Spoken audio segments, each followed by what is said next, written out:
আমি আদৌ মনে করি না যে হিন্দুদের অপমান হয়েছে। জামাত ইসলামী আমাকে প্রার্থী হিসাবে ঘোষণা করায় হিন্দুদের মনে একটা শান্তি ফিরে আসছে আমি মনে করি আমার দিক থেকে। কেন মানে আমরা হিন্দু বাংলাদেশে কম হলেও হিন্দু লোক আসি তো নাকি, তার কারণে প্রার্থী করায় হিন্দুদের মনে একটা আছে যে না জামাত ইসলাম অসাম্প্রদায়িক দল, সে সাম্প্রদায়িক সম্প্রীতিতে বিশ্বাস করে। তার সাথে কথা হয় টেলিফোনে, কথা হওয়ার পরে সে আমার সাথে একটা ব্ল্যাকমেল করার চেষ্টা করে বিভিন্ন কায়দায়। আমার আগে যেহেতু মন্ত্রীর সাথে কোনো সখ্যতা না, ব্যবসার খাতিরে তার সাথে সম্পর্ক ছিল তা না, ব্যবসার খাতিরে তার সাথে আমার চলাফেরা করতে হয়েছে। যেহেতু সে একটা মন্ত্রী হিসাবে, আমি একজন ব্যবসায়ী, একটা ফুল দিতেই পারি তাকে, তার জন্যই। আর সে মন্ত্রী থাকাকালীন আমাকে আরও কণ্ঠাসা করে রাখেছিল যে জামাত ইসলাম করি বলে, পরেও রাখেছিল।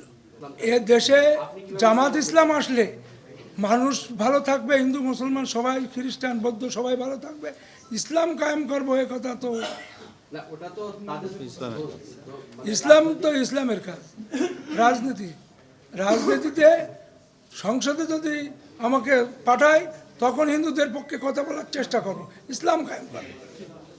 যেহেতু গণসংযোগ করেছি 5 তারিখ থেকে, আমি এই কয়েকদিনই ব্যাপক সাড়া পাচ্ছি, হিন্দু মুসলমান সবাই আমার সাথে আছে, আমি ব্যাপক সাড়া পাচ্ছি।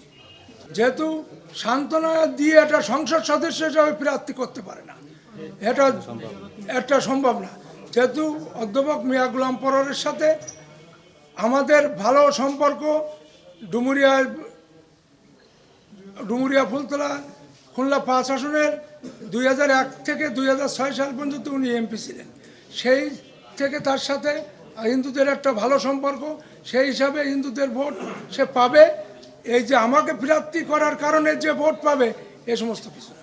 যদি আমি ওখান থেকে মানুষ আমাকে ভোট দিয়ে সংসদে পাঠায়, তাহলে আমি হিন্দুদের পক্ষে কথা বলবো, হিন্দুদের পক্ষে প্রতিনিধিত্ব করার চেষ্টা করব যে হিন্দুরা যাতে বাংলাদেশে ভালো থাকে। কিছু বাংলাদেশ থেকে একমাত্র আমাকে ওখানে পাঠিয়েছে বাংলাদেশের মানুষের কথা বলার জন্য, ওখানকার হিন্দু মুসলমান শান্তিতে থাকবে, বসবাস করবে, আমাকে জয়লাভ করবে। পদচ্ছরিতে থাকবে ওখানে হিন্দুদের ভালো থাকার, নিরাপত্তা থাকার, আর থাকবে ওখানে রাস্তাঘাট ভালো করার, সন্ত্রাস মুক্ত, চাঁদাবাজ মুক্ত, ডাকব বৈঠবাসীকে উপহার দেওয়া।